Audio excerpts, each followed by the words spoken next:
Hi, crew. Happy Sunday. Happy May. Give me 1 second. Let me just put the title. How do I do this again? It's always the same rodeo. How do I do this? No.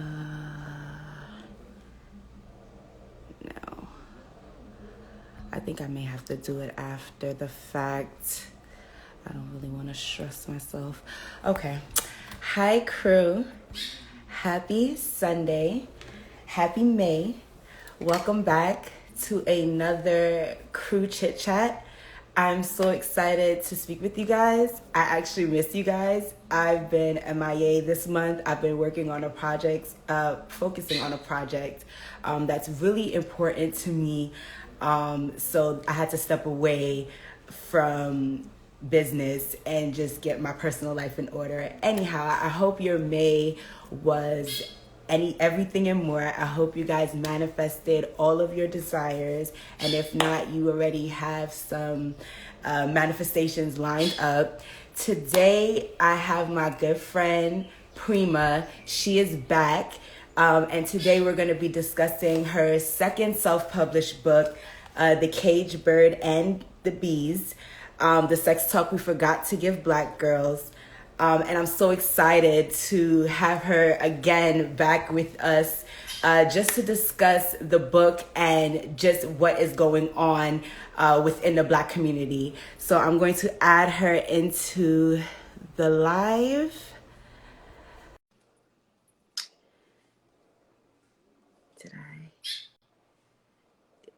Is she on?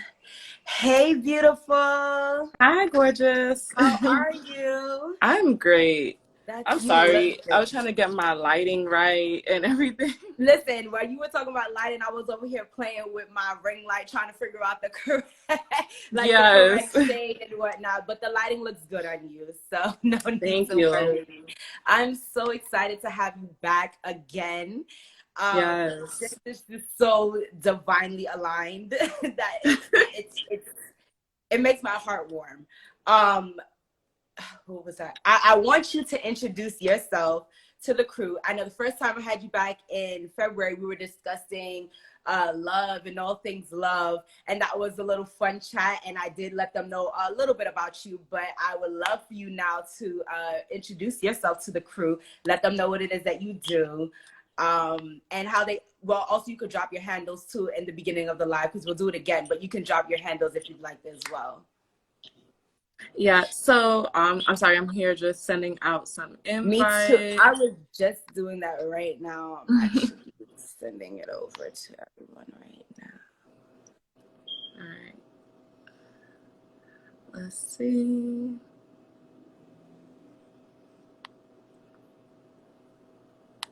Okay. I was just about to send it to you. All right, so send out some invites. All right, so I'll begin with my name is Rena. My handle is she_is_keen. And my business that I run is Prima Poetess Co., which is Prima Poetess Company. My name, I first got my name from my best friend, Toya. She gave me the name because I was a dancer, and I always used to dance in her living room, and she decided to call me Prima because I was just always just being very destructive in her house. But moving forward, I pretty much tapped into like my gift of poetry, and I ended up just attaching the poetess at the end of my name because, you know, Prima Poetess. So that's how I got my my alias. And my first published book was an anthology about like pretty much with all like my very old poems. I decided to like just put a collection together. Hi everyone. I decided to put a collection together and publish that book just to like pretty much break myself out of the shell and everything. And then I ended up doing something a little bit more creative, which was making my perfumes and cologne. So I have 2 signature fragrances for women and 1 signature fragrance for men. They do very, very well. Everyone loves the smells. I've been asked if I now. I'm yes, wearing like mine right people now, the Zeal. yes. So like I've been asked if I was going to do more, and I'm just like, you know, I like the fact that the scents that I created were very unique. So I don't want to like tap into creating more and then it runs into like, oh well, this smells like this one and this smells like that one. You know, when it comes to Yeah. making fragrances, it is a very tedious thing where you try to come up with like unique scents. So I like to keep it in like, you know, I want it to be just my signature fragrance so people know like when you walk by they're like, oh, you're wearing Prima. So that's why I, you know, I stopped there. And now my next project that I just released, which is the Caged Birds and the Bees. As you guys can see, it is the sex talk we forgot to give Black girls. Yes, it's a sex talk that we forgot to give Black girls. The reason why I came up with this discussion, and I call it a discussion for a reason. I don't want it to be just a book. I don't want it to be just some type of like, you know, like a lesson, because I feel like when you portray the sex talk to children and teenagers, they don't connect to it right away. They don't understand like the significance of sex. So I wanted it to be a one-on-one talk with literally where you're sitting down, and when you're reading the book, you understand that someone is talking with you and not just talking at you, not just telling you what to do, but just pretty much breaking down like all the aspects, because sex is one big umbrella and then everything else falls underneath the umbrella. So I wanted it to be very relatable when girls are speaking. And what inspired me to do it was the fact that, well, I have a daughter. She is 10, she's going to be 11 in December. And I said to myself, I need to figure out how to explain to her what sex really is. I don't want to do the, oh, when you get your menstrual, don't have sex. I don't want to do any of that stuff. I wanted to make sure I break it down in a way where she understands that sex can literally alter the rest of your life. So I wanted to make sure that I put that in perspective. And to be honest, I think it did its thing, because I've been pure with myself since I wrote the book. I've been practicing it, but now I'm like, I'm so aware. I'm like, yeah, this is the trick. It did it. So, yes. But yeah, so that's where I am with my job now. I'm glad that you actually touched on what prompted you, or what was that push for you to actually create the book. I love that you call it a discussion, you know, because after I read it, it became a discussion right away. I literally called Korina the next day in almost tears, like, oh my God, we need to talk about this right now. And so I love the fact that you call it a discussion. And yes, you know, the fact that when we get from personal experience, and even watching the younger generation grow up now, that taboo talk of sex it's never like, there was never really a middle ground. It's always one extreme or the other. Either you are exposed to it or you are not. And it's like the sheltering that happens, it kind of leaves you stuck, right? And I believe that this book, your book, this discussion, you know, it actually creates that bridge over from a young girl or girl to a young woman, you know, that bridge that we all needed growing up. And I just wanted to, I'm so interested to know, what was the process like writing the book? Like how did the idea come to you? Besides, I know you mentioned your daughter was, you know, she's getting into her preteen years. So you were like, okay, here I am in a hot seat. I gotta be able to educate her correctly so that she can now go out and start making correct choices for her highest good. So what was the situation like? Like what came up? What was the process with creating this wonderful work of art? So the very first, like, how I usually write my books, I always have to think of pretty much the setup, right? because it wasn't just going to be like a regular chapter book. And even when I did my first book, I had to think of, okay, what is the main goal of the book, right? And then from there, I was just like, okay, how do I break down the like what it is I'm trying to say about sex? So I said to myself, there is a science part of it, which is what we learn in school, but a lot of adults forgot to talk about the mental and the spiritual side of it. And a lot of people they're not aware on how like the mental and spiritual side really is what causes the effects of sex, right? So I noticed that when like I had a friend who she runs the Red Wine Girl Time company. She has like a YouTube channel and everything, and she asked like a bunch of us to like just send in a video talking about what was it that we wish we learned about sex. And the thought first came to my mind when I sent the video in, and I said in the video that, you know, sex is a mental game. Like I wish that people taught me that sex was a mental thing and not just, you know, a physical thing or whatever. So that's how I first came up with like the first concept of the book. And then from there, I said, what else do I want to talk about in the book? So I you know, I separated it into like different chapters, and I'll just open up the chapters. So sorry, y'all. So I broke it into 6 chapters, but 5 of them are pretty much explaining like all about sex. So I said, what is sex? How to analyze behavior traits?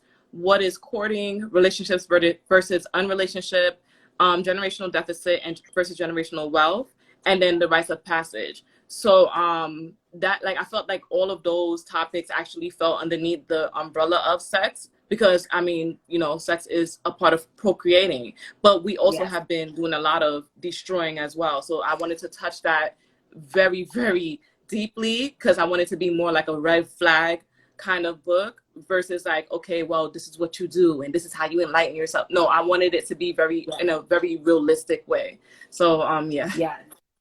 And you did that. And you did that because with the topic of sex now, especially as it is so mainstream, it's like a lot of people run to self-help books, and the self-help books, I'm guilty. And the self-help books, they say, do this, do that, try this, try that, change this, change that. But your book, it brought understanding more. It's not it wasn't like instructions on how to. I loved how you kept it very what's the word I'm looking for? You kept it PG-13. yes, kept it for the youngins. You didn't go in depth and all of, you know, the quote unquote juicy stuff about the actual act, but you did bring about so much understanding from the actual sex in itself, you know, your definition of it. Because when we learned this in sex ed, you know, when I learned in sex ed was like textbook. You understand? Textbook project. They don't really ask you tests. You either pass the test, you write your paper, you either do your, you know, like it was just very like textbook. It wasn't like, well, how does this make you feel? Or what do you think about this?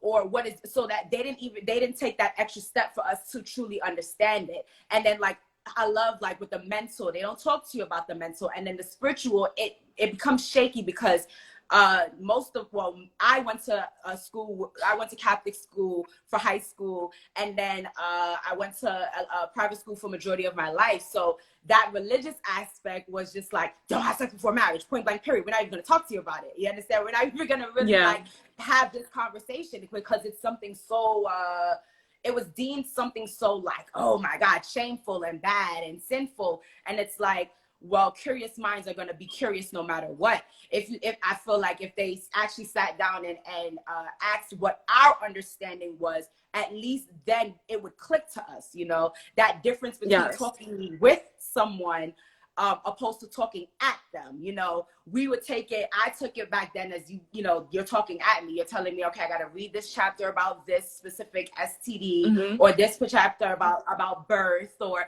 about pregnancy, but nothing like the mental, the spiritual. And that messed me up. That messed me up in my teenage years, because I wasn't able to navigate my way through my hormones, my estrogen, my all of these things, because I didn't even know that I just was like, oh, you know, I get butterflies in my stomach. That's a good feeling. And it's like, you know, if I had that information to really sit back and say, okay, this is because I'm feeling this way, or this is probably because I'm ovulating, you know, maybe I just need to take a step back and a breather. My life would have looked different, you know. And I just love how go ahead. That's why I actually that's why I had to break down like the science, the mental, and the spiritual, because the issue is this. When it came to the spiritual part, right? There's spiritual and then there's religion. Religion teaches you to literally feel like the emotions that you're feeling is a sin. And I feel like that was like the worst thing that the church in any religion could have done, which would is pretty much make us feel like our hormones are sinful. We are sexual beings. We come here through sex. So therefore we have to learn what sex is and how to actually control that. You get what I'm saying? Because even the two of the most ignorant people, right? People that have probably never been educated, two people that probably been on an island together, right? Never learned how to read, write, or anything like that. They will have sex. That's one thing they will know how to do, because we are sexual beings. So it's like, how can religion make sex taboo if that's how we come into the world, right? So it's better that you actually teach what sex is and how to control it, and why is it that you're feeling butterflies, rather than condemning a young girl, especially a young Black girl, that feeling butterflies and liking a boy or even liking a girl, right, is a sin. You can't tell people that their emotions are sinful, because it's going to cause a rift. It's going to cause like this like weird thing where you're going to hate your mirror, you're going to hate your reflection, and you're going to end up falling into like the other side of like, all right, now I want to figure out what this is, because no one is telling me what it is. And it's like, you already did the deed. Now what? Now you go to hell? Like, you know what I'm saying? So it's like, we have to be more realistic. Especially in the Black community. I feel like as soon as we start to develop, our bodies start to develop, it becomes is it hypersexualized? It's like a hypersexuality that happens, where it's like, I see on TikTok a reel of like, let me know when was the first time you were ever condemned, just being yourself, or what were you condemned for as you were growing older. And this one girl said her walk, you know, she just happened to grow hips quicker than her peers, and because of that, you adjust into your body, your walk becomes different. But her own family members, you know, the women in her family, they kind of like punished her for something that was science, something that was her body, you know. And I really appreciated how you spoke about the body and the changes that your body will go through. What is the scientific term for this actual change that's happening, so that you don't feel like your world is kind of like not turning upside down, but it's just like that change, that actual cocooning of not knowing, oh, what are these? Like, I have boobs now. I've never, you know, you would live your life up to like 8, 9 regular, and then here you go, your body starts to develop and you don't know what's going on. You know, it's best when you are able to pinpoint it and say, okay, this, and even if you don't get it right away, I love how you hit it right in the teenage era, because that's when you go to high school, that's when you're exposed to like society, and you're kind of like left on your own, kind of sort of to do what it is that, you know, to do your will. So it's like, even if for teenage girls, if they didn't understand that whole process of them changing and their body changing, they can now understand it so that they can move forward. You know, I love how you mentioned the molding of the body, because in this day and age, everybody is running under the knife, and it's just like, no, sweetie, you didn't even develop, you didn't even finish developing yet. You know, I get it. Yes. We go through a stage of like not really liking our bodies because we haven't really adjusted to it, but that doesn't mean go underneath the knife. You know, you exposed so many different literally realistic things. Like you said, you didn't want it to be like, oh, your average self-help or discussion or, you know, regular book about sex, but you wanted to actually bring realistic expectations and like, this is the real world. Like, I know you know, we're in the era of like technology, and technology is about to take over, but hey, when we turn the phones off or when the phone is not on us, this is real life, and you have to be able to navigate through real life, because real life doesn't stop for anybody, you know? So my next question is, what were your challenges? What came easy for you writing the book, and what were some challenges that you faced writing the book? So the challenge that I did have writing it, I just pinned it so that way you could like probably, well, not pinned it, but I wrote the caption so you could pin it. But okay. But yeah, so my challenge that I did have was doing like all the research for the science part, because I wanted to make it very concise, but also make it very relatable. So I did want young girls to know what estrogen was, what progesterone was, what you know, what like all these concoctions and chemicals in our bodies are, so that way they can understand why it is that, you know, we have like this weird bonding with people the moment that we have sex with them. All of a sudden it's like, oh, you know, girl, why I can't leave him? I don't know why I can't leave him. And it's because of sex? No, it's because of your chemical bonding. You get what I'm saying? So I wanted to make sure that I did the research on that, so that way people can understand why sex can be detrimental when you have it with the wrong person, because it's not necessarily you falling in love. I didn't even mention love. I think I mentioned love probably 2 times. So once with the self-love part, and another time when I talked about, I can't remember what was the second part that I talked about, but I rarely used the word love, because love has nothing to do with sex and everything to do with, you know, dopamine and, you know, like these, like all these drugs in our body. Like sex can really be addicting. And I wanted to make sure that I really got that as concise as possible. And of course, it's way more information, but I wanted it to also be digestible. So that's why, you know, I kept it at like a certain range, so that way when teens are reading it, they're like, oh, okay, this is what I learned in class, this is what I learned in school, you know. And I think the second part where I had a little difficulty was talking about the behavioral traits.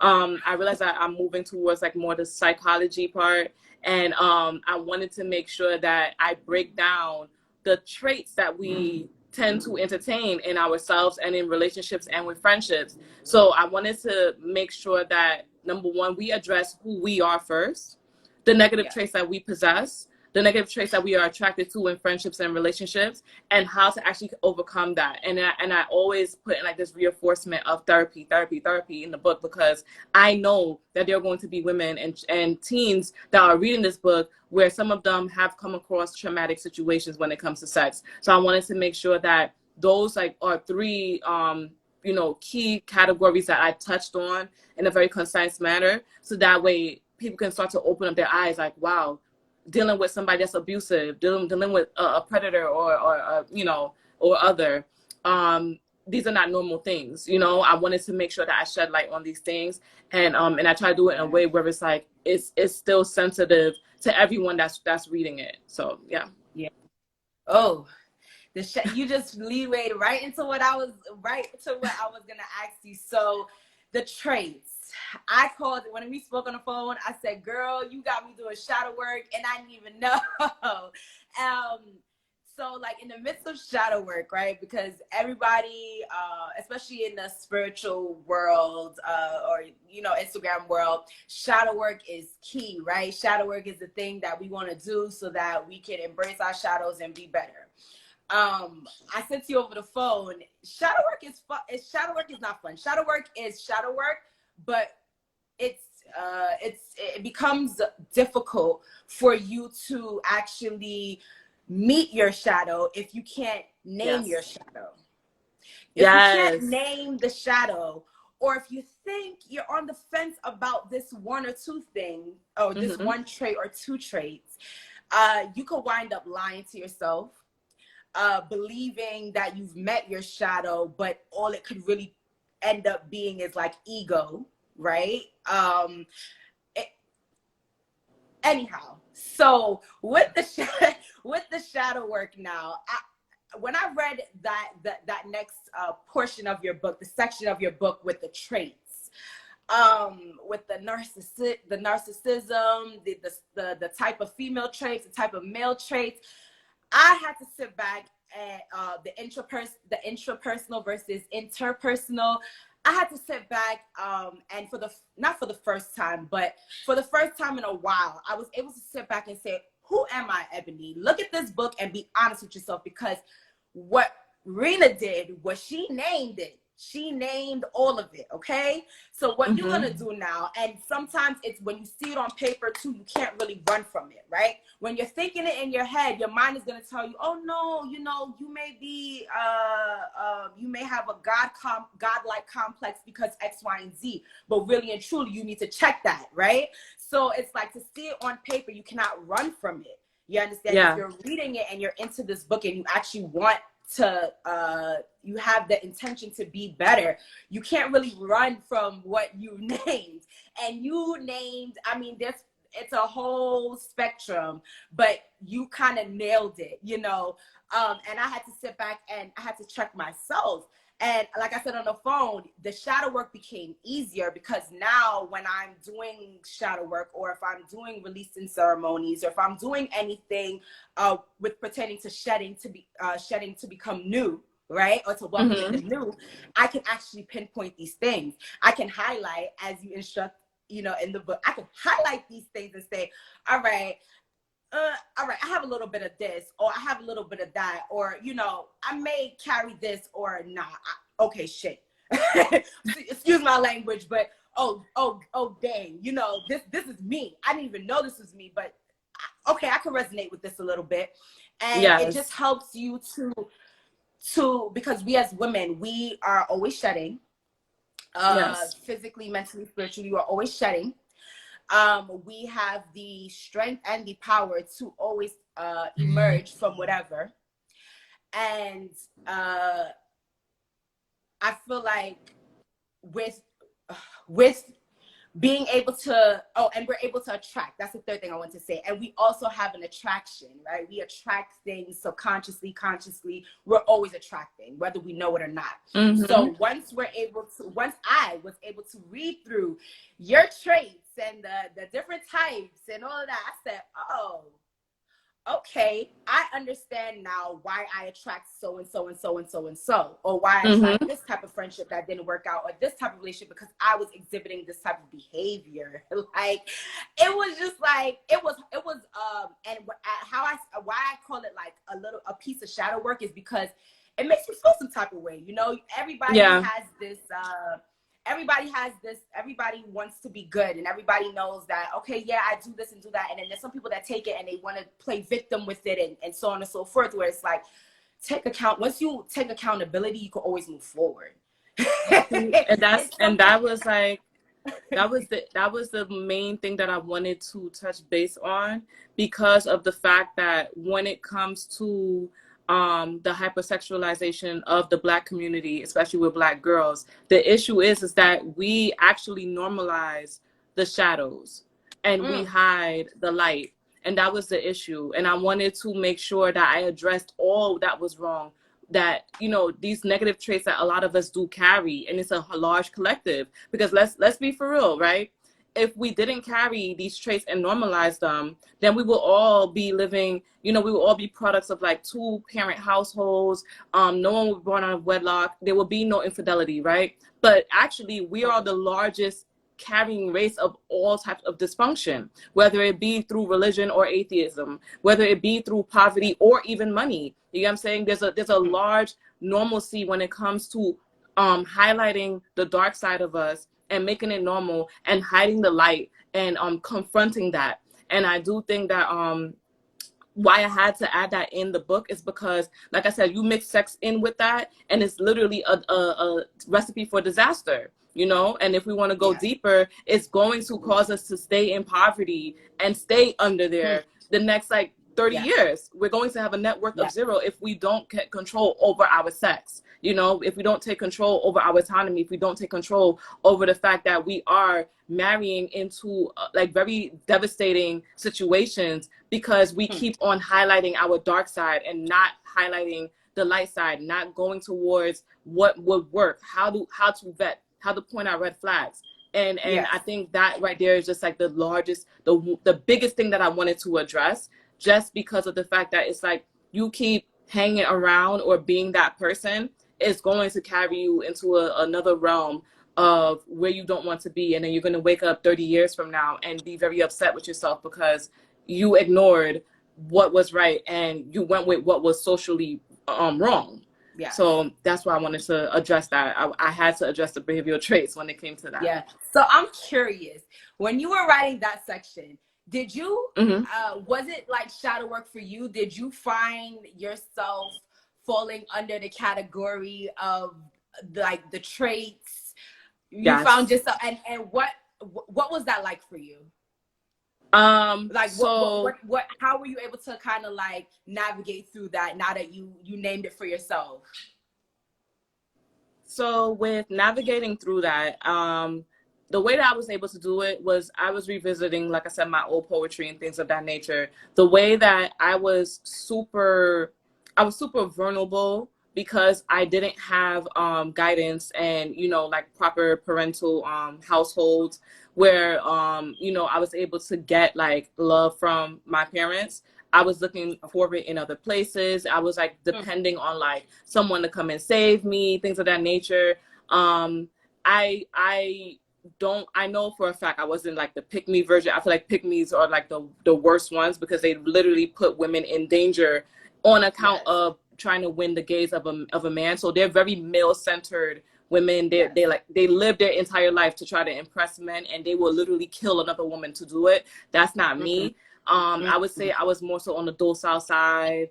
And I had a little bit of, like mammy tendencies, whereas like, oh, every man you know, every black man, I gotta save him. I gotta, like, the sister soldier. Oh yeah, I gotta go march and protest. That was me, right? I had a little mixture of those three.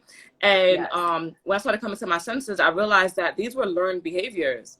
I was never that child. Like I was never out there caping for men. I was never out there. I wasn't even emotional for men. You know, I was very individualistic, and I was always like that child that always went against the grain.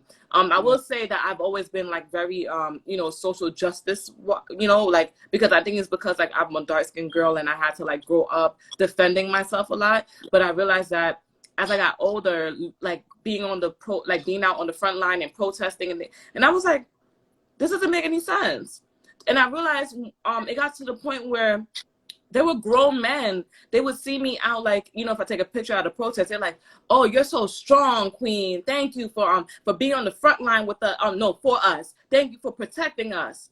And I realized y'all are telling me that you're thanking me for protecting you, and you're at home with your feet kicked up. And I said to myself, never again. Never again. I was like, never again. I said, this is the worst. That I said, for me, this is rock bottom, where I am literally switching roles with black men. And I said, no, I need to gain back my feminine nature and quick, because I didn't only see it in myself. I saw it in a majority of black women. Even if they weren't protesting, that's what they were doing. They were at home fighting on who pays the bills. You get what I'm saying? 50-50. You get what I'm saying? I got it myself. Let me carry my laundry bag. Let me shovel out my car. Let me, like, oh my God. It gets worse and worse and worse to the point where now we have women literally going toe to toe with men, fisticuff with men. You get what I'm saying? And I was like, at the end of the day, we are women. We don't have the strength of a man. We don't. When black men see black women in danger, you know what they do? They turn their other cheek because they say that she got it, she good, she could take care of herself. And that's where I saw that our society was going completely wrong. We're raising our daughters like sons, and then we're raising our sons like the prize. And I had to use this book to counteract that. The behavioral traits, especially for the women, I had to highlight that, because those negative behavior traits are literally causing way more harm when it comes to dating and marriage than women know or that they pay attention to. So I wanted to highlight that, so that way women can be like, wow, I need to take a step back, because this is not it.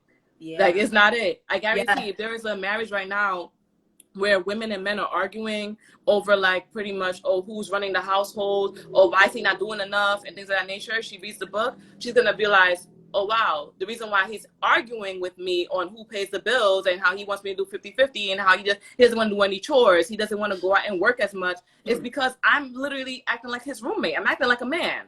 He's not impressed. He's not attracted to wanting to take care of me because I'm acting like a man. You get what I'm saying? Yeah. So that's why Yeah. I like, for me, it was heavy shadow work that I had to do. That hyper independence, that overly strong, always want to be up in like the man space, you know, out there protesting. I want to protect all Black men, but who's protecting me? Exactly. Who's protecting me? Exactly. Yeah. Exactly. It's funny, yeah, because the docile and the sister soldier, those were, I seen a little bit of pick me, but that was a stage in my life that, like how you said, it was kind of taught. It wasn't something that was in my nature.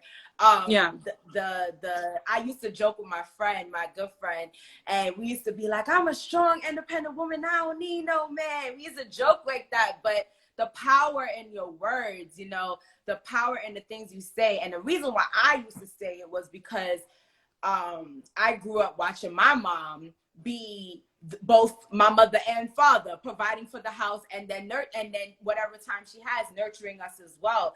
And at first it inspired me, but then I realized I started to have like a little resentment towards my mother because she couldn't be there. She wasn't there, right? And I feel like I'm not the only person that deals with that gets that little resentment from their mom because their mom had to literally bust her ass to play both roles in the household. You understand? And we don't really understand. We are sometimes not in the right headspace to understand that. But now that I look back and I really look at that, I'm like, you know, yes, my mother was doing the damn thing, but at some point I really didn't like the fact that my mother had to do the damn thing. You feel me? Because I wanted my mom to be her feminine, nurturing self. But she couldn't. She didn't have that. She didn't have the ability to do that because, you know, my father ain't shit and whatever, right? And it's just like, that's the pattern that we all see. It's the pattern that people are facing now. And it's like, once you're able to see these things, like, you won't act, instead of acting off of impulse, acting off of emotion, you develop emotional intelligence, like you speak about in the book, and you're able to now create discernment as to, hold on, do I need to fight? Do I need to go run to this protest? Or do I really need, I found myself recently embracing my feminine essence even more, where it's like, I go out sometimes and like I went to BJ's the other day and I had to get water, and the water's so goddamn heavy, and I'm putting it in a basket, and I'm like, nah, when I get to the parking lot, I'm going to ask somebody to put this in the car because I just cannot do it. And so behold, I asked, and this gentleman helped me, and it was like, this employee, he helped me, and it was just like, yo, whew, that was easy, feel me? Normally, but catch Ebony a couple 5 years ago, I'm struggling, I'm struggling, and it's like how you mentioned, men don't like that.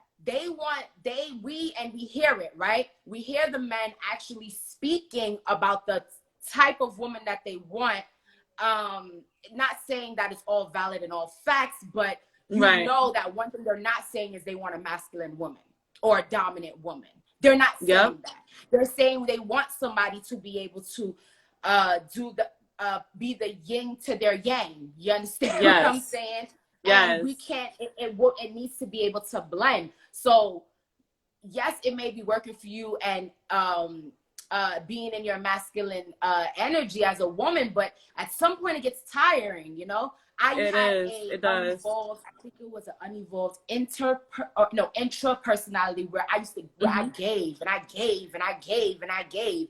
And I gave to the point where I couldn't give no more. And you know what? That landed me in turmoil and it messed me up. And everybody else around me that I gave to was living their lives regular.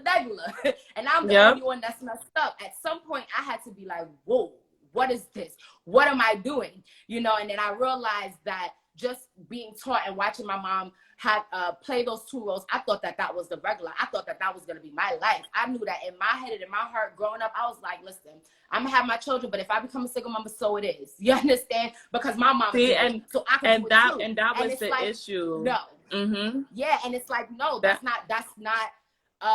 is not elevating your generation. It's not doing that. You know, you mentioned in the book, like back in the days, our grandmas, our great-great-grandmothers, and some of our mothers, they are the ones that know that they are the prize. They are the ones that carry themselves in their feminine essence. They are the ones that, they may be married, they may not, but we've all had them around us. You understand? It's just back then, especially in the 2000s, like here came the gold digging aspect and and it's like, wait, no, you can't classify everybody in one bubble. Feel me? If a woman says, listen, I need you to be able to provide for me, that does not make her a gold digger. And that's what I feel like men get it wrong. It's like they be wanting something, but then they don't want the whole thing. It's like pick exactly what it is. Fix yourself first, but pick exactly what it is that you want. And because men themselves don't know what they want until whenever, we as women now we control the narrative. We've been controlling the narrative. We just forgot, or it just got misplaced somewhere. But now here we are. We can control the narrative. We have the wombs. We are the vessel to bring life onto this earth. So we are that important. We are the prize, point blank, period. Exactly. Feel me? And I wish that's something I knew growing up. Like I knew growing up. Like I love the quotes that you dropped in the book. I just gotta, I wrote down 3 because especially like in the midst of the Sister Soldier, right? Because just really quick, with the Sister Soldier, I've never really been to protests, but I have been on that side where it's like, we're fighting for black men and yeah, but when we go down when you hear the news, or if you're walking down the street and a guy says hello to you, you don't feel like saying hello back. Do you hear the things that he says to you? Do you feel, I used to feel in danger. I used to be so nervous. Like, I don't know, there's no reason why we as women should be walking around in fear. I shouldn't have to say hello to you because I'm afraid that you're going to harm me if I don't respond back to you. And this is the men in our own community. So what do we look like? How do we look? And then also in school, I was working with an initiative of organization, and they had a Say Her Name initiative. And this was some years ago, but when I looked at the video, because I had to do a project on it, a proposal, when I looked at the video, Korina, I got so tight. I was so upset because I'm like, whoa, look at America, this patriarchy ass America, where it's like, you know, all these men is on the front line. All these men that are getting killed. All we hear about is the men. Mm-hmm. Look at all these women, as young as 6 to as old as 99, getting killed by the police, getting harmed by the police, and they're mentally ill. It's not even like they're putting themselves in a place or whatever. You understand? They are mentally ill women who the family call the police for help, and instead they end up harming these women. So it's like, at what point now, how do we protect ourselves? Right. The other side isn't protecting us, and then the men in our community is not protecting us either. We got to protect ourselves. Yeah. You understand? And I love, like, the first quote that I just have to say, and I'm gonna stick with it, and that's something that I probably got to start posting too. Black women are not the pit bulls of the world. We're not. We're not. And the reason why I use the pit bull analogy is because you see how, like, majority of, like, I don't want to say a majority, but what I've noticed is that the pit bull is usually that token dog that the world seems to, like, have a problem with. But a lot of Black people own pit bulls, right? And they will use the pit bulls for, like, dog fights, for protection, for guarding of the home, right? And then when things go left, the pit bull is taken down.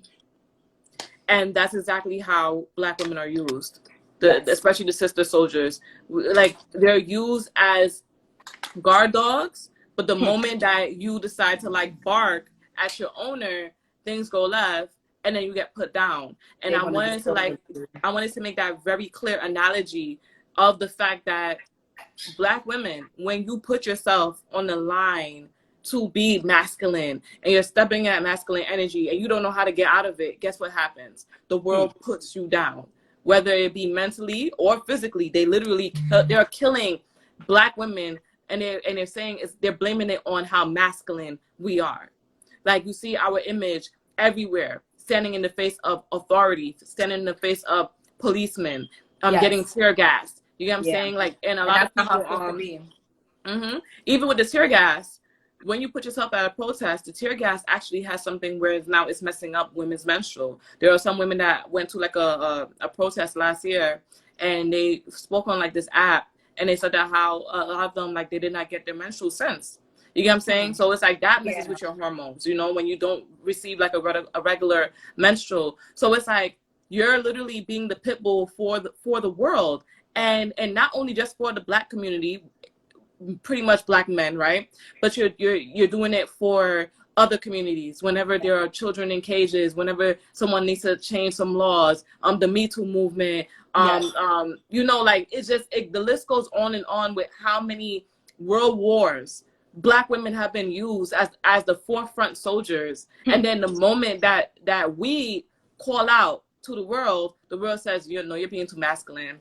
You're being too masculine. And when we finally say, no, we had enough, they put you down. And I said, that's why I wanted to like really use that quote, like, don't go fight. You don't fight anything. Other women of other races don't fight us. They don't fight anything. You know what I'm saying? Like, there was a protest that I saw a video of in New York, right? It's the Palestine versus the Israelis, right? And there was a big protest. All you saw were men. The men were fighting. The men were like, the police were breaking up the men, and you know where the women were? Sitting pretty with a flag in the back. They were not on the front line. They were in the back supporting their men fighting. You know, and that's how it should be in the Black community.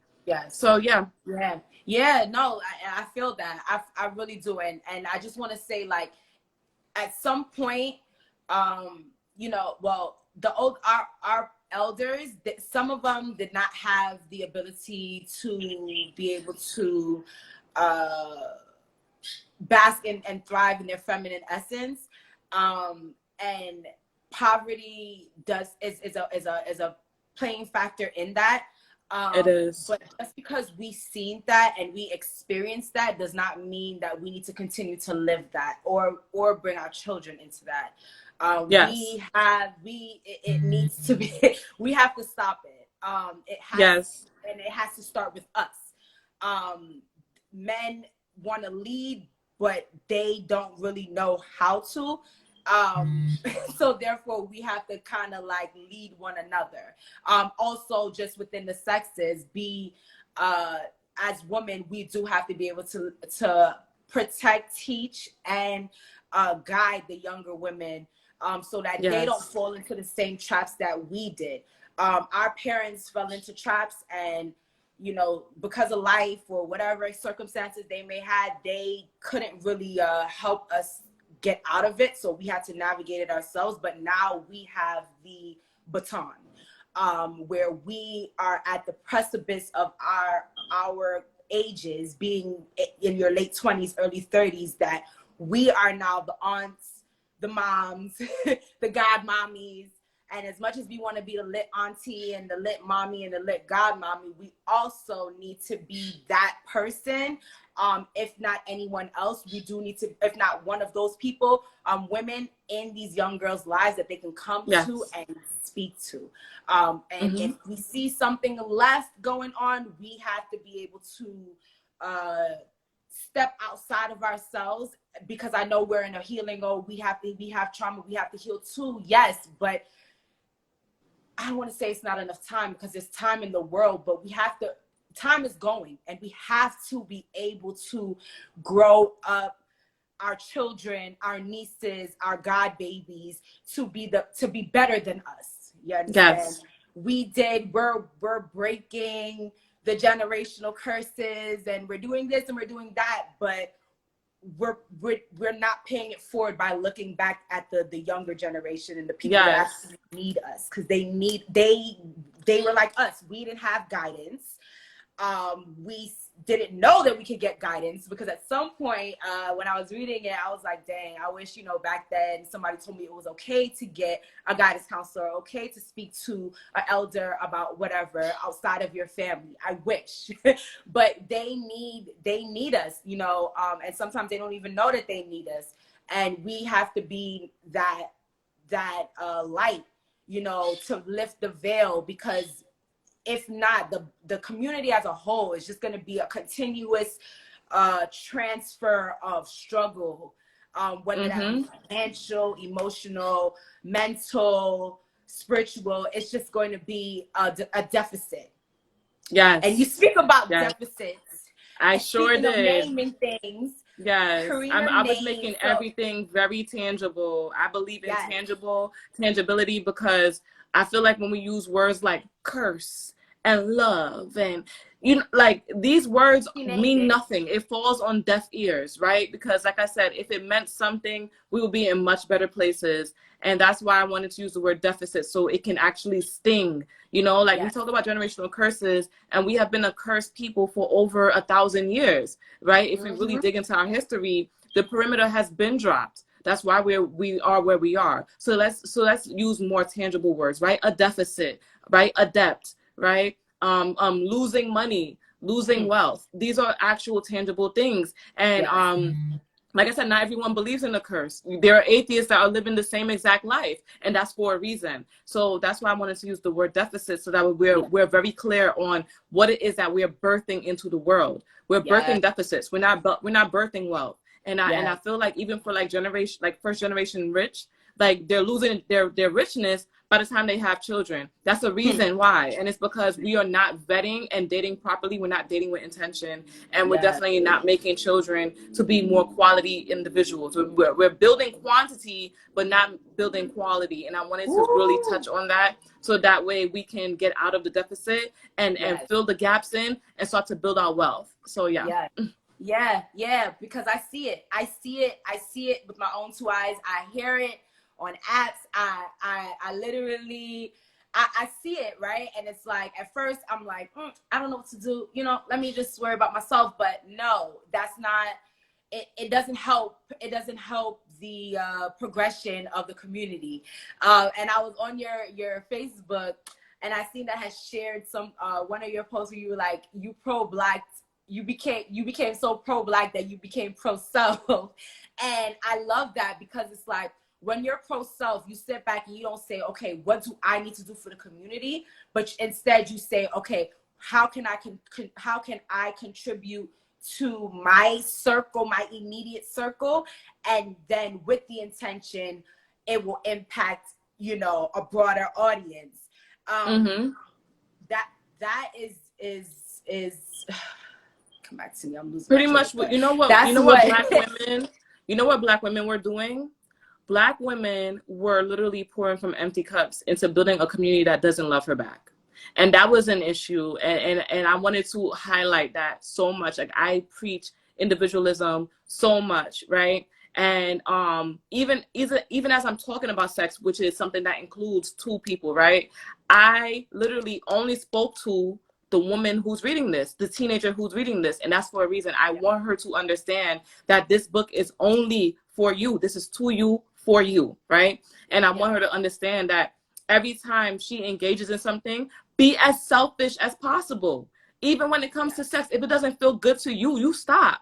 Okay? If that person's not treating you good, you block them. You remove them from your life. You owe nobody anything. And I think that's the issue when it comes to young Black girls. We're taught to serve men, serve the community, serve the family, right? Who is pouring into us? Yeah, and that's the only way you're validated as something, like whatever that may be, just something, just based off of your service. And that's not, you know, it does lead, you know, as your quote, ignorance is not bliss, it's chaos. It's not, it is. Creates that chaos in your life, where it's like, dang, you know, I can attest to it. I thought that my life was supposed to be consistent, especially when I started to get more pro-Black.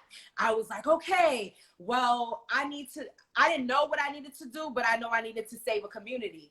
And then the universe said, oh yeah, you think you need to save a community? And it put me on an app, and I heard all of the things that was going on in the Black community, and I literally took a step back and I said, oh, this is not my fight. This is what they think of us. This is not my fight. I need to sit back and focus on what I do and what I'm doing, and how I'm pro-Black woman for the Black woman, because I'm a Black woman and I want to see all of us progress. So however that looks like, I want us to all be mentally, physically, emotionally well. You understand? There's so many people that we live in illness, and illness is supposed to be okay. And you know, and that's not, especially during this month, Mental Health Awareness Month. I want to say that, yes, you know, mental illnesses are real, and you have the power to get over that hump, you know, and to deal with it. Therapy is an option. You know, back then therapy was something taboo. Now we're in the age of therapy. Go to therapy, and understand too, as you're vetting, you can vet your therapist as well. You can vet. And I feel like with your book, not only the opposite sex or the same sex, you can vet anybody in this world. Anybody in this world. I feel like my discernment is higher now. I could sit back and say, okay, all right, yeah, I'm not gonna mess with this person. You understand? Or I'm not gonna mess with that person. And I said to myself, I said to my girl actually, and I said to myself, I said, if I had this book when I was 13, going through the changes, I would have been,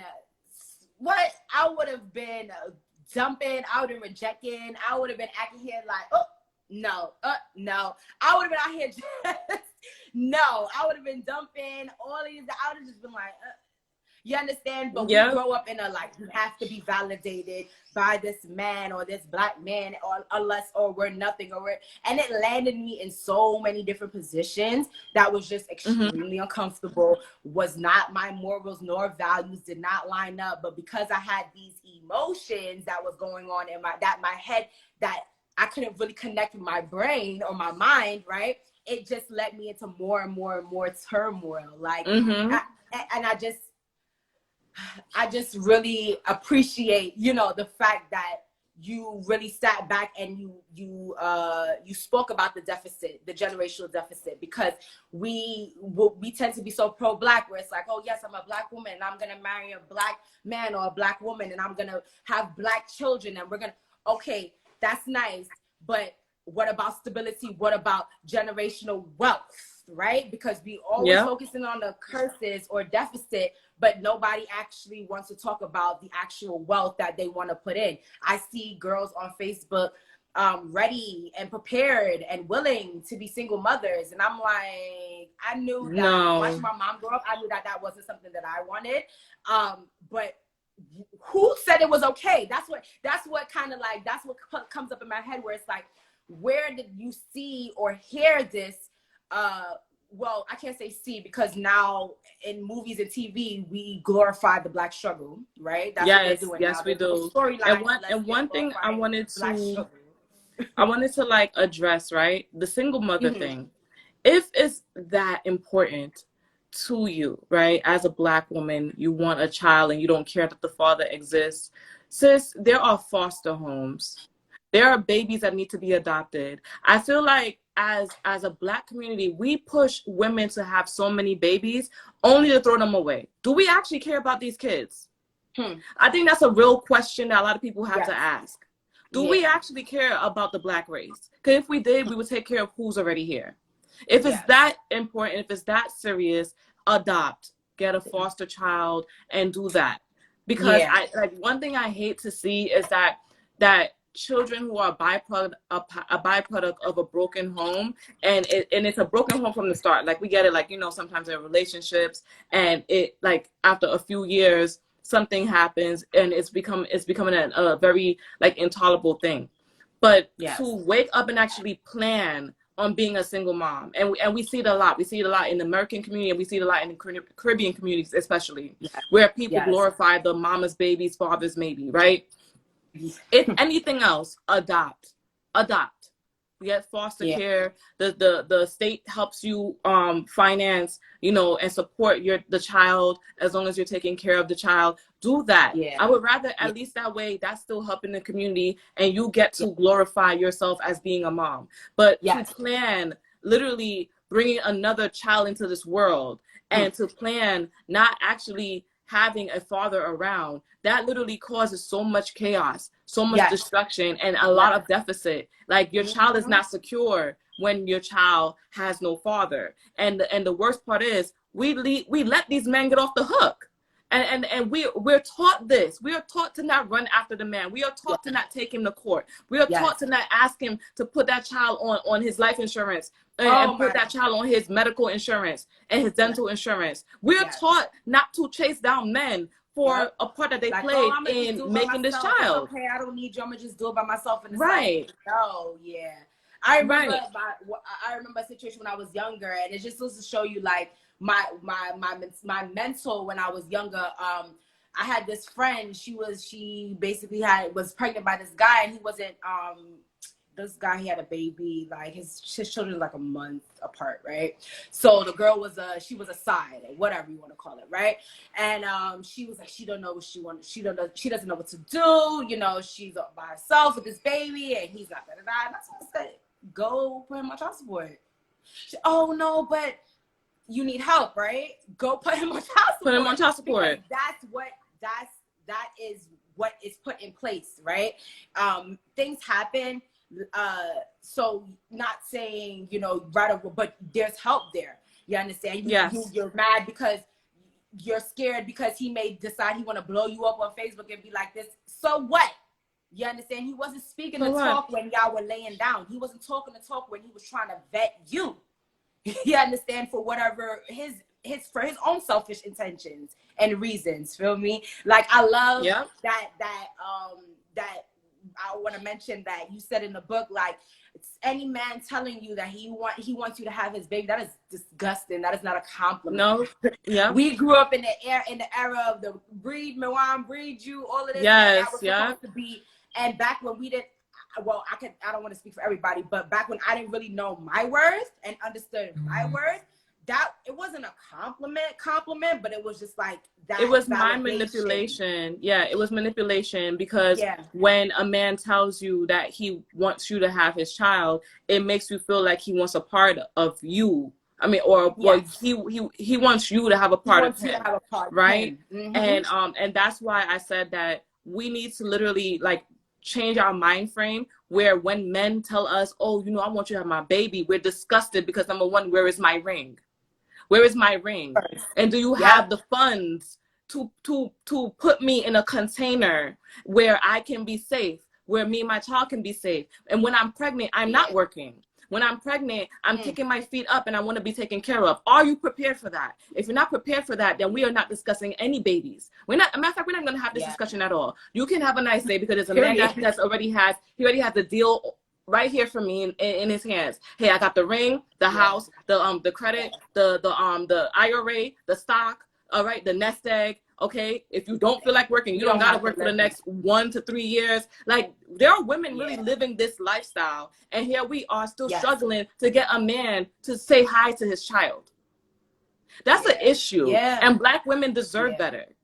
We deserve better. Yes, without a doubt. Without a doubt, we do deserve better. You know, and and all about changing and growing and shifting. And everybody wants to, like, be, you know, everybody turns into their innate spirituality, and just coming out and, like, journeying back to self. It is very important to it's very important to understand that what you were taught is not what you see, and it's okay to see something different and move different. You're not selling out. You're not selling yourself short. You're not doing that. All you're doing is creating better for you, starting with yourself, and then it just passes down from generation to generation. Yes. And you know, it's like our elders, they may try to continuously guide us maybe down their path because that's what they knew, but best believe you think that you know, you making that change and that shift there, it's gonna make them proud of you too, and it's gonna, you understand, it's an inspiration where it's like, oh wow, like I didn't know that I could do better, but now look at my daughter doing better for my grandchildren, you understand? Yes. And then their babies to come, and then their babies to come. It brings a sense of peace in the Black community, because it's not just financial struggles. Financial struggles is I would say, like in a triangle, that's like the top, right? Yes. That leads down to the stress, the mental illness, the physical illness. We're dying from stress. Okay? Yeah. We are dying at young ages from stress alone, and it's like majority our community. Like at some point it has to stop. You know, at some point it has, and it stops with the person. It stops with taking accountability of and just creating empathy and compassion to say, okay, back then this was that, but it doesn't have to be that right now. And it doesn't have to be that in my future.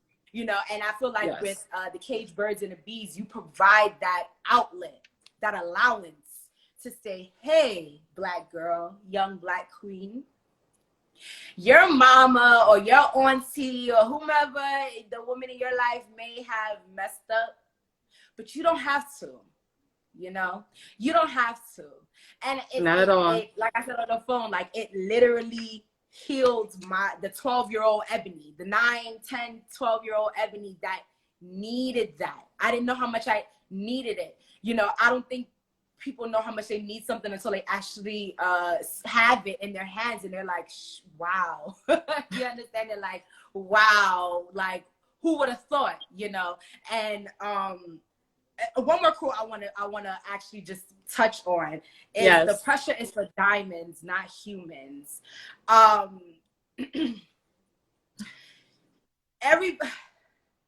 can I put this? When I read that, I felt a weight kind of lift off my shoulders, because everybody wants to put everybody under pressure, right? Everybody is like a rat race. I feel like sometimes being on social media is like a rat race as to who can get to the money quicker, right? And therefore it tends to lead to a lot of to extremity, right? Everything is in the extremes. And I always try to tell people, like, oh, you need a rest, especially women. You need a rest. Like, make sure you take a rest. Don't be out here pushing yourself. And, you know, they'll say quotes like precious for time, pressure something. You understand? And it's like, pressure burst pipes. Because, you know, that's what we're taught in hip hop, right? Oh, put the Black woman under pressure. She got to be a ride or die. She got to be strong. She has to be resilient. She has to like, oh, you know, queen, you hold the world on your shoulder. Queen, you're the backbone. No. You know what I tell men now? I tell men now, oh, no, I'm as weak as you, honey. I don't know who's carrying that. You could. Yeah. Oh, you're not carrying it? I'm not carrying it either. Nope, I'm not doing it. Like I think it's not our job. Yeah, it's not our job, you know, and I feel like if Black women, like Black young girls, Black teens, Black women, if we learn that legit, like if we don't do it, they're going to do it. Like if you don't do it, a man has to do it. He will do it. And I think that the issue is that we have such a fear of societal pressure. We have such a fear of our families judging us. We have such a fear of the men speaking about us. Oh, you want to just be lazy and a gold digger. So be it. Let me see the gold so I can dig it. If you have no gold, there's nothing for me to dig. Yeah. Right? And the men who always want to talk about gold digger, they don't have any gold to begin with. Exactly. They don't got gold for themselves. So exactly. And the issue is that, like, because they know that there's like a mass manipulation of like Black women, and when we can't get it from them, they know that we're going to get it ourselves. The issue is that even when we get it ourselves, we still share it with them. And I think that access to them, having that security, knowing that the Black woman is going to get it done and she's going to get it done right, and then she's going to share it too, we have to become selfish. We have to put an end to pressure. Pressure is for diamonds and diamonds only. That is not for human beings. So even with men, if a man don't want to do it, that's fine. You don't have to do it. But another man will. Another man will. Another man is always willing. All right. And that's the man who is more valued. He's the one that is more attractive. He's the one that's going to get the prize. While you sit there and you sulk at the fact that you don't want to do it. That's great. I tell women in the book all the time, do not argue. Do not, like, no problem. Yeah. Push him to the side and go this way. So even when you're dating, date multiple guys. Don't put pressure on anyone. No. Yeah. Go on multiple dates. Collect your data. Don't sleep with anybody. You don't need to sleep with anyone when you're dating, right? Collect your data and keep it pushing. No pressure on anyone. Let them mentally compete for you. You don't carry no burden. You are a woman, okay? Forget the queen talk, whatever, right? You are a woman. You're a woman, and just you showing up is enough. And I think that's the issue that with Black women, right? We have such a criteria. We gotta wear our hair a certain way. We gotta put on weight a certain way. Put the weight in certain places. We gotta have certain skin. We gotta make sure, like, our eyebrows are good, or it's make sure our nails are not too long, or make sure it's not too short. Or like, we have such a criteria. No, women in other races don't have to do these things. They show up, and men show out. Period. That's it. Yep. That's it. There's no pressure. Yeah, no question. Let the pressure be on the men. That's how they gain their rites of passage. You know how we gain our rites of passage? We be selfish as hell. Yes. That's it. We just show up. Yes, that's it. Show up in our feminine self and may the best person win. And may the best man win. Exactly. Or best woman if you're dating women. Like, Yeah, that's just that's it. If I had that information and that drive, like, I would have been a problem. Like, I'm pretty sure all of us would have been a problem. Like, we would have been like, ew. Yeah. Just side-eyeing everybody. Like, but you know what's crazy? That was in us. That was in us as children. Like, as little girls, we were like, ew, I don't like that. Ew, get away from me. That was us. We were so high maintenance. The world teaches us how to suppress that. You get what I'm saying? Ooh, like, when you look at little boys, when the way that they like little girls, and they'll like try to share like their lunch and their cookies and their cupcakes, they're very giving. Because why? That's what men do. They give. They want to make sure they compete for your attention. So why is it as adults, the Black race, like, it's like we got it twisted. We got it all backwards, So I'm like, no, go back to that childish, like, no, ew, I don't, no, I want better. I want more. No. Lift my books, tie my shoes, like, whatever. Like, you're a woman, you can do that. Yes, unapologetically. Like, literally, you don't have to explain anything. You don't have to know. Like, it is. If they know, they know, and if not, you can hit the door. Like, that's exactly. And okay, as we're on this, one more thing I wanted to I just wanted you to elaborate more on is the postpartum depression. So really quick before you answer, on social media on Instagram specifically, there was a whole blow up about postpartum being not real. That's what the person said. It was not real, right? But and I think the person just said it for dramatic purposes. The reasoning behind it, once she was able to post it, was because was lack of planning, of proper planning for the child, right? And also just that lack of two people, or just the lack of support in general for the households. And in the midst of everything going on, there's a lot of doulas now that are coming out. Everybody is, doing doula training, providing the support for the community. And they were so they were against, well, not specifically them, but them amongst others were against what she said with the postpartum. And their reasoning was they were like, oh no, postpartum is real. And, people live with postpartum and it's okay to live with postpartum and da, da, da. And it was like, how I looked at it was, I get it. But I feel like, I believe as a doula, you are also providing that extra support that the family may need, right? So even if it's a one-parent household or a two-parent household, you are still providing that extra support. how she said it was incorrect, but I did agree with that lack of proper planning, the lack of support in the family. And that is something that I've witnessed a lot of young mothers go through. You know, just that lack of proper planning, having the second part, that person there, it's normally like the drama of having to deal with, you know, the father maybe or maybe not wanting to be there, and then, you know, dealing with whatever other things, and you're carrying this life within you, you know. Yeah. And then after you have the baby, you go through this whole depressive state, and then there's women that go as so far as to, you know, they lose it and they harm their children, you know. And I have empathy with women like that, because I believe that it's more than a conscious physical a conscious act or a conscious response. I think it's more so of a subconscious of like not being able to ground yourself into this new situation, because you don't have you lack money, whether it be money, support, or the second your partner, right? So yes. Like with the postpartum, I just want to just know like what your thoughts are on it, because you did bring that up in the book too. Yes. To highlight that this is something that does happen. Yes. Because that stays with you, and it can either be something that you go through, or it can be heightened and worse due to the deficits that occur, that generational deficit that happens within the Black community. So could you just you know, elaborate on that? Yeah, so the reason why I brought up postpartum depression, and I wanted to make it very clear, especially when it comes to like having babies out of wedlock and not having that support, the issue is that you don't know what your chemical imbalance may be. When women, especially Black women, when we go through like life of not being able to, sorry, I just dropped my bag.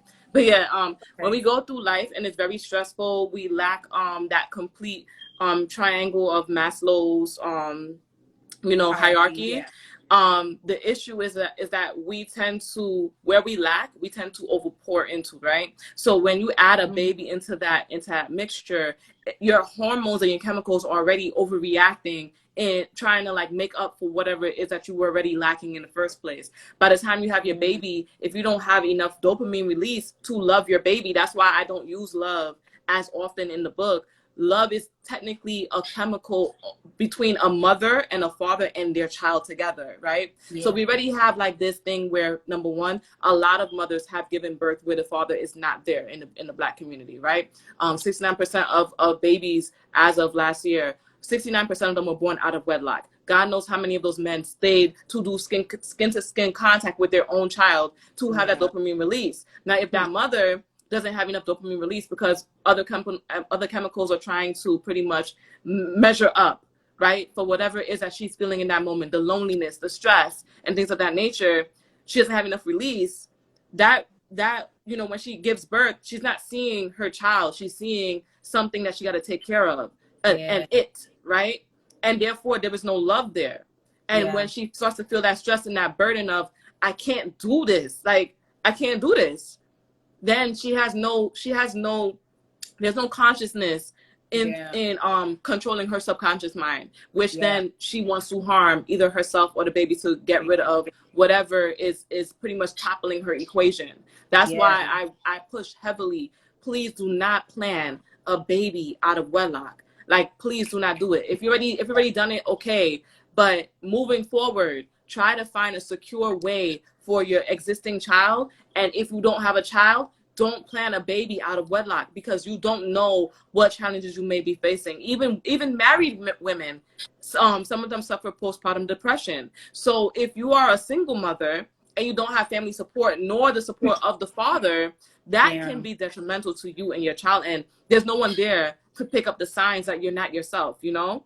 So that's why I want to touch on that. Like live their lives. When you go through that, when you're going through something, you tend to sit back and see like how life kind of just goes on. It's kind of like you see those TV, those shows when it's like the person is standing in the middle of the street and everybody's just like walking busily past them. It's an out of body experience. Literally, like that's how it feels. And I just loved, you know, the fact that you touched on that, because you know, in this day and age of words and terms and terminology, people use terms so loosely, instead of really like, maybe they'll go on Google and get the definition, but just really understanding what it means to them.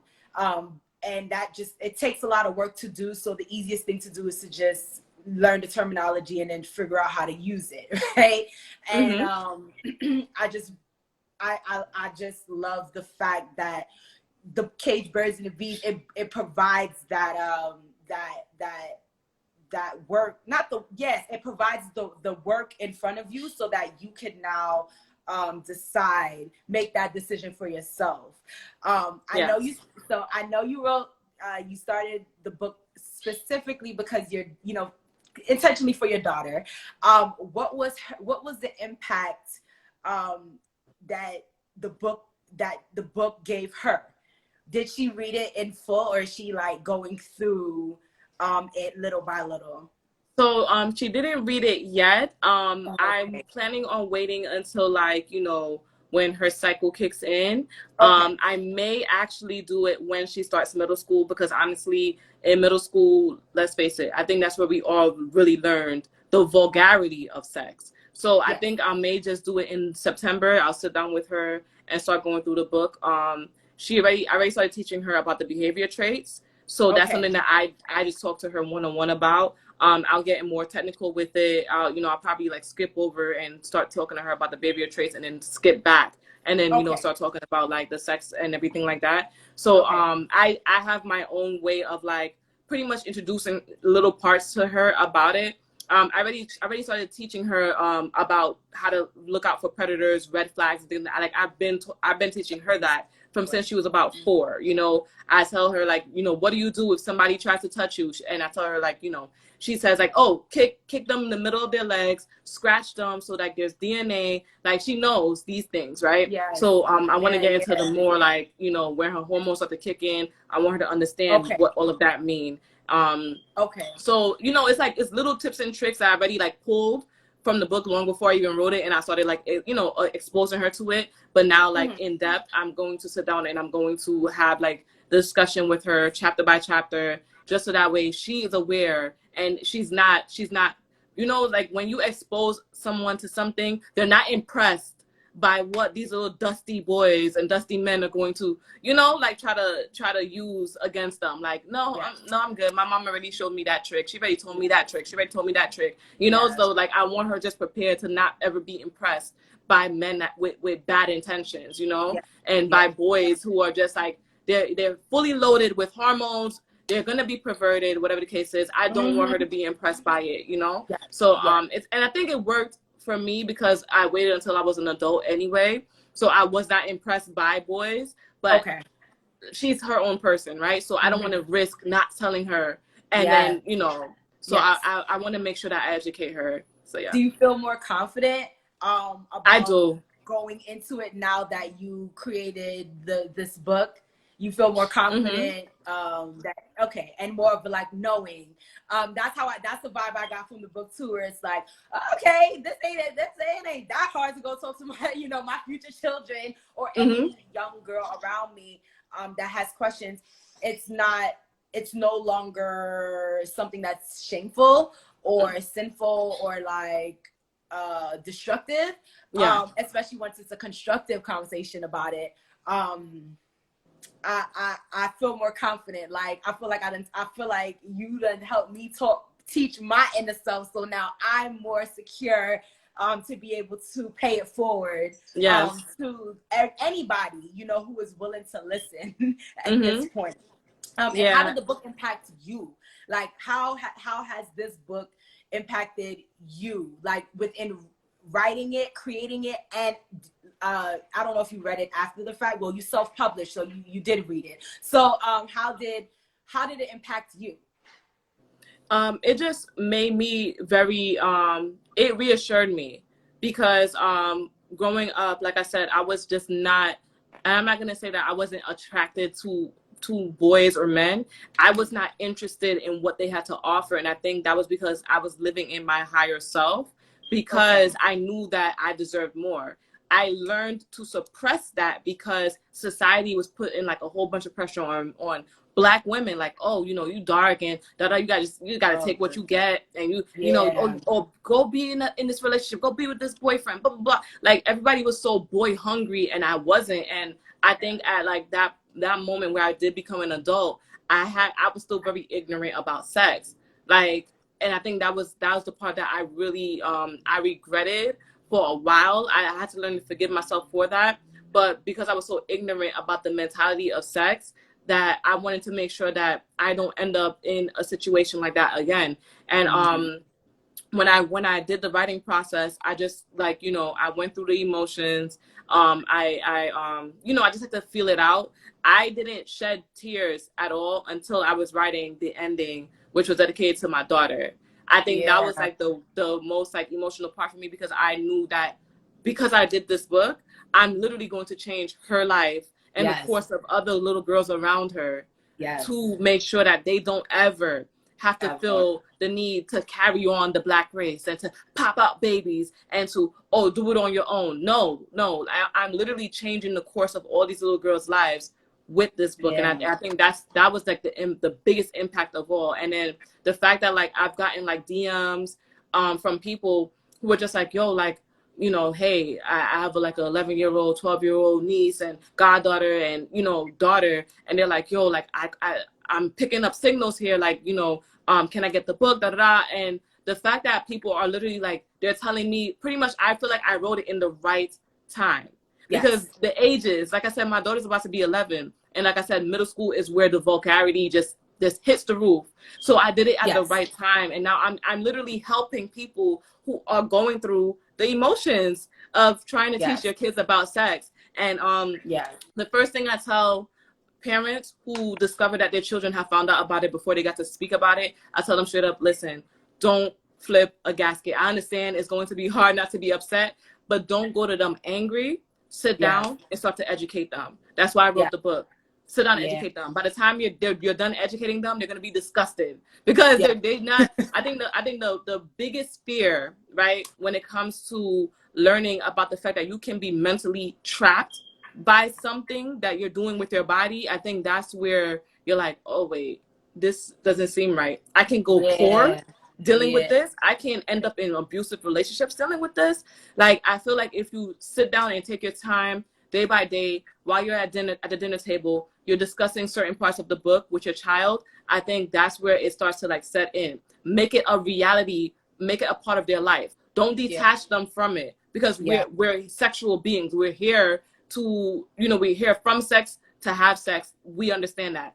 But how to do it, we have to take the animalistic part out of it. We're humans. So we can't just go out and have sex. We can't just go out and be vulgar, right? It affects us in a negative way when we do. So the fact that like there are people that are literally using it as a course to help the children in their lives at this moment, I was just like, wow, this was the perfect timing.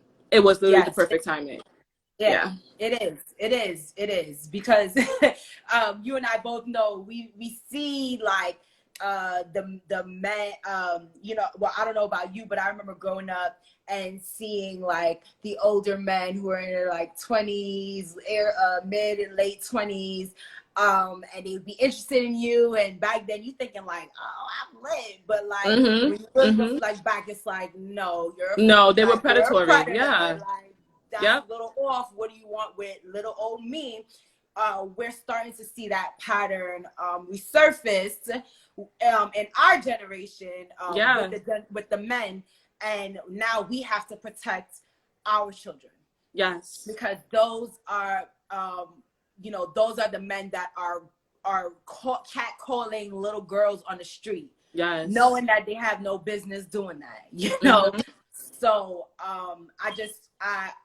I love the fact, like I told you on the phone when I heard one of the guys that purchased your book give it to his niece, and he was just like, they can't get to you now, and I'm like, yo, I wish at that moment, I wish I was in her shoes so I could be like, yeah, y'all ain't getting at me now, feel me? Like, it's just it's at the perfect time, because social media is so heavily influenced. You know, growing up, we had peer pressure, but imagine peer pressure plus social media, where there isn't any restrictions. You can follow anybody who does anything, who talks about anything. And like how we mentioned before, when people talk about people who are sex educators, sex therapists, tantric, you know, whatever, they have these conversations. They have their niche and they keep their niche. However, they don't understand. I don't want to say don't understand. I don't think that they're super conscious as to the fact that their information is out there and anybody can access it. They think that they're just putting it out for us. But what they don't know is that a child, or when I say a child, like a preteen, can stumble upon their page and just, they won't learn what your intention is, you know, teaching sex education, because you're teaching it to adults. So adults, you know, already know the ins and outs, the happenings of whatever, you understand? But the kids, they don't get it. So it's like the vulgarity that you kind of put out, it will confuse the child. So I love how you say, you know, don't blow a gasket, even though it is angering, and it is troubling. There's an understanding that has to happen, where it's like, if you kind of come at the child wrong, you'll think the child will feel like, I was wrong for being curious, or I was wrong for hearing this information, or I was and not, you know, the last thing you want to do, I remember middle school, you could literally be in middle school, you be in class, and somebody gonna say somebody who just shout out a vulgar something, or and it's like, you don't sit back and say, ill, da da da, you know, you just kind of hear it. And then if you ask your parents about it, it's like, I just heard this, I don't know what it is, I'm just asking you for clarity, you feel me, because the person didn't give me any clarity. So I just love how you that you provide that guide, you know, and so many people are honing in. You already know how I feel about this book, Korina. We spoke on the phone, I told you that, you know, you already know what I said, but yeah, I just love the fact that it's impacting so many people, and, you know, the young girls and the women, you know, it impacted me so greatly. Like, I didn't mention, but when we got off the phone that day, I had did a yoni steam, and just in the midst of my yoni steaming, and I now know what I wanted to release. So I was just like, okay, what I'm going to release. And I just started crying, okay? It was just tears, but it was tears of like all the hurt and the unknown, the not knowing, and then not knowing, so I won't be able to forgive, you know? And I was able to forgive myself for not knowing, and really sitting back and observing.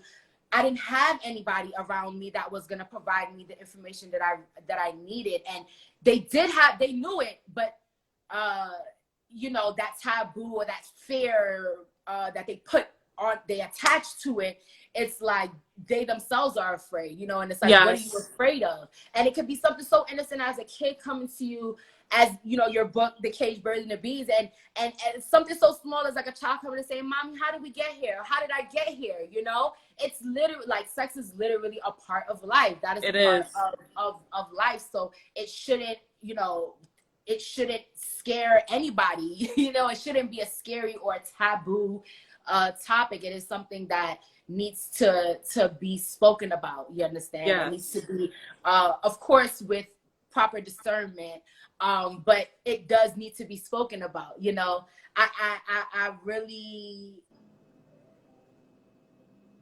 the book again, I read it again, and I didn't write in it as of yet, but when I read it again, it kind of like solidified my womanhood, and actually helped me get on the track with what it is that I want, you know, what it is that I want in my relationship, what is it that I want in my life. Like, I had mentioned to you that on the on my vision board, my 2021 vision board, I have family building, and I didn't know why I put it there.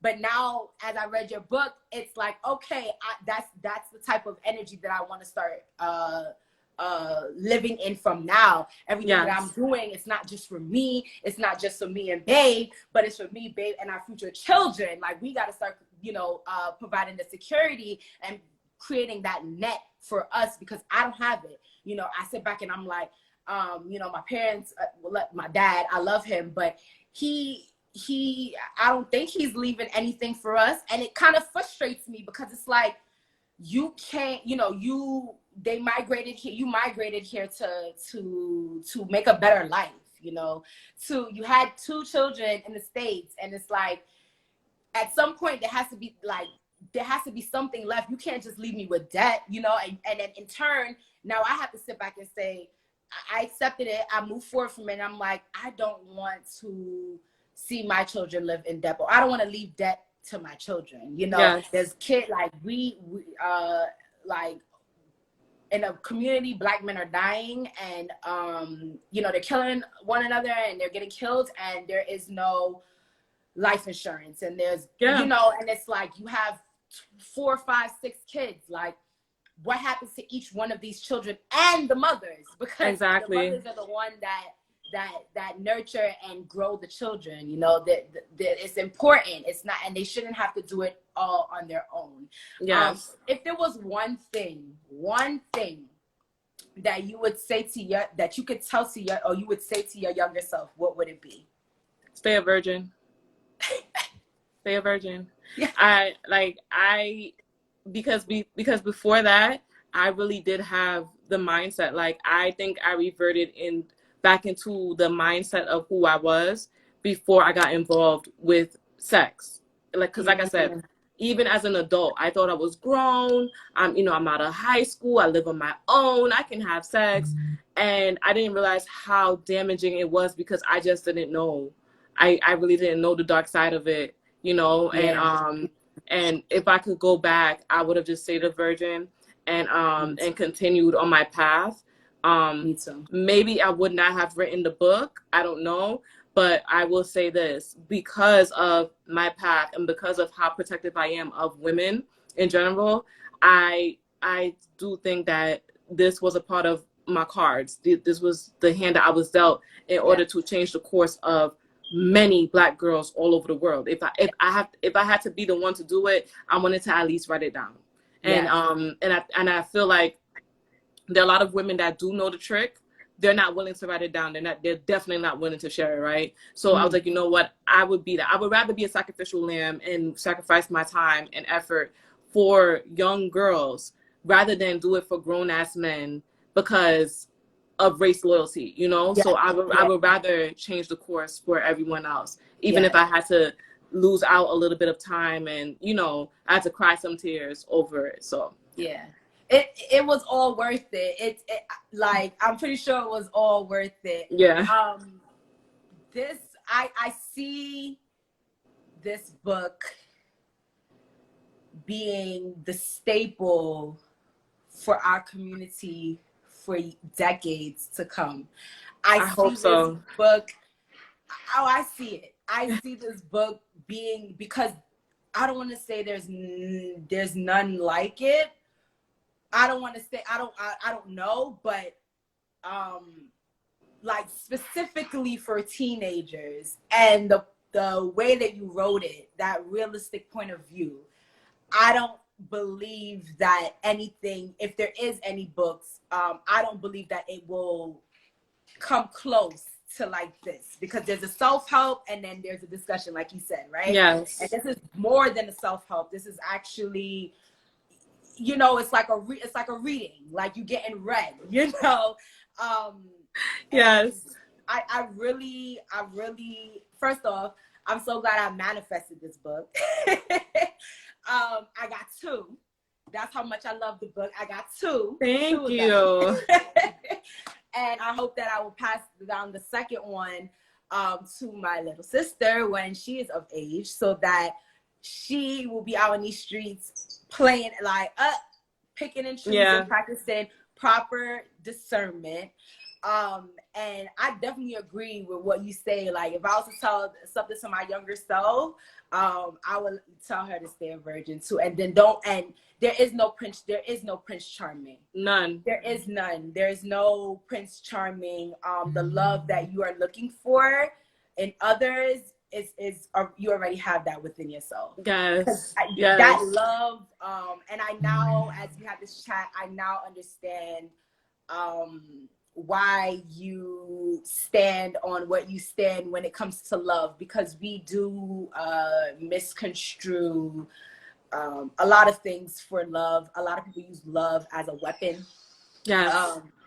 And we even use it, you know, against ourselves, and we think like, oh, we're in love, and we're not. We're really not. You know, it's really just not. like the heat of the moment, and that heat of the moment puts us in positions that we are not ready for. You know. Yes. So I agree. I would tell my younger self, stay a virgin, and I would also tell my younger self to find somebody older that you trust.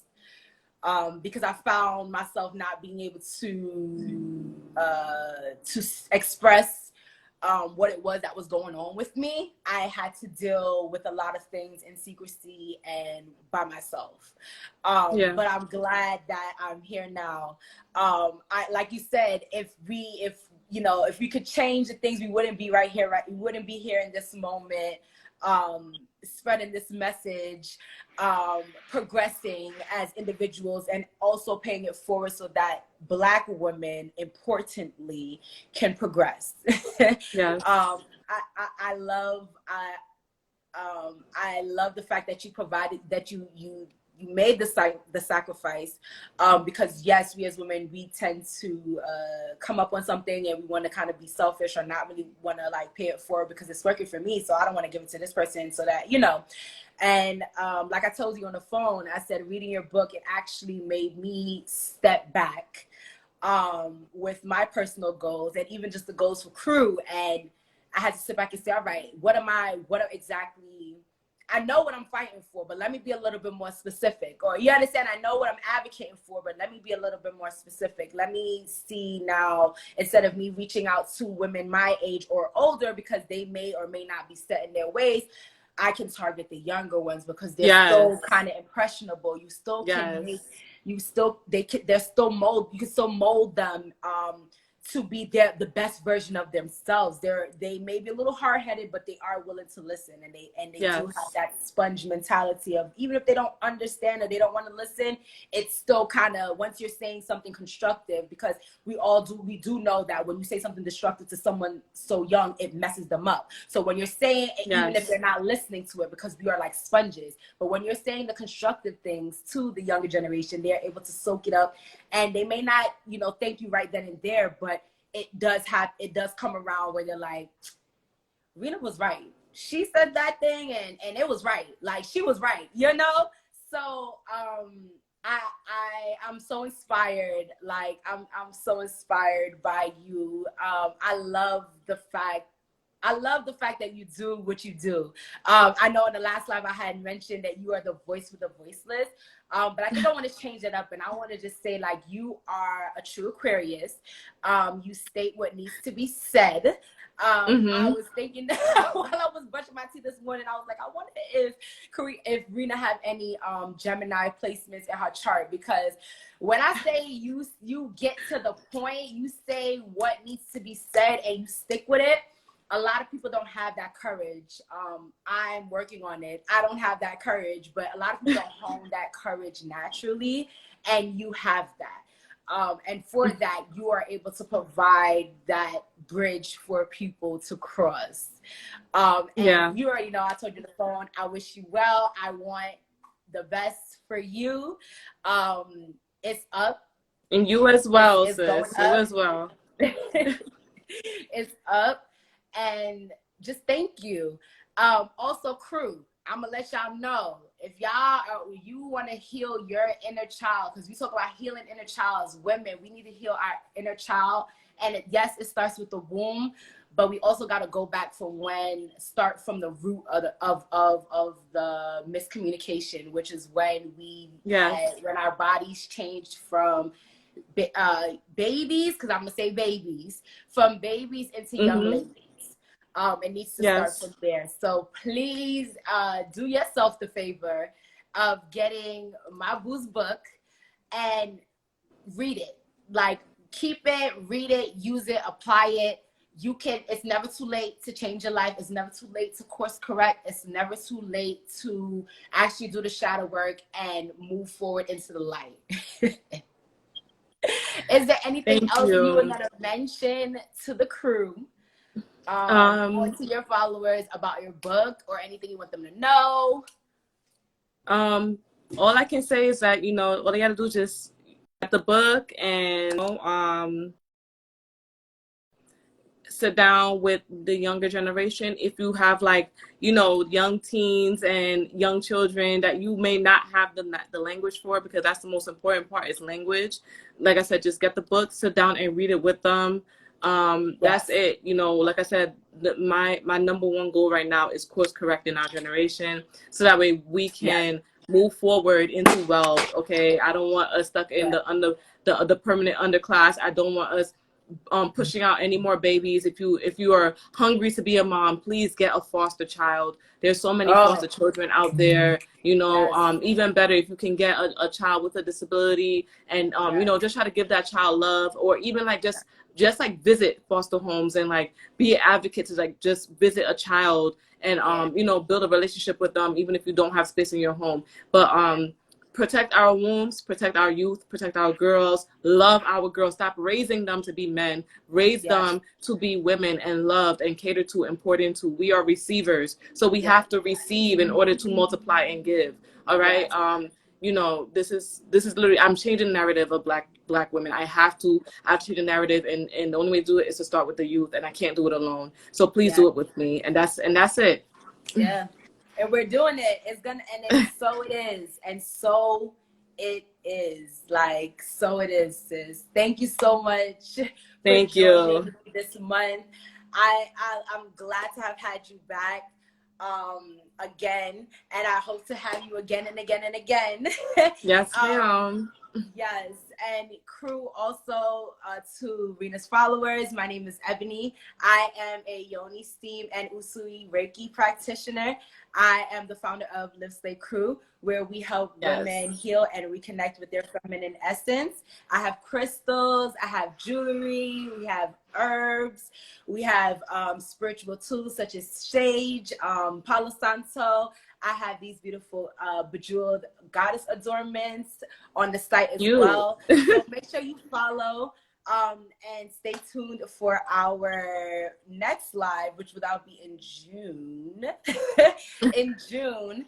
And yes, so I will talk to you guys later. Thank you so much, Rena. Love you, boo. Thank you.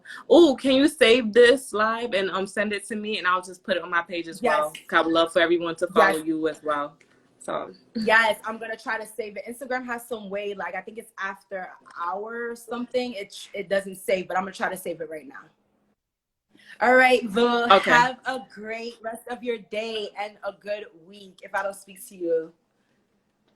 All right, you too. Bye, everyone. Later. Bye, everyone.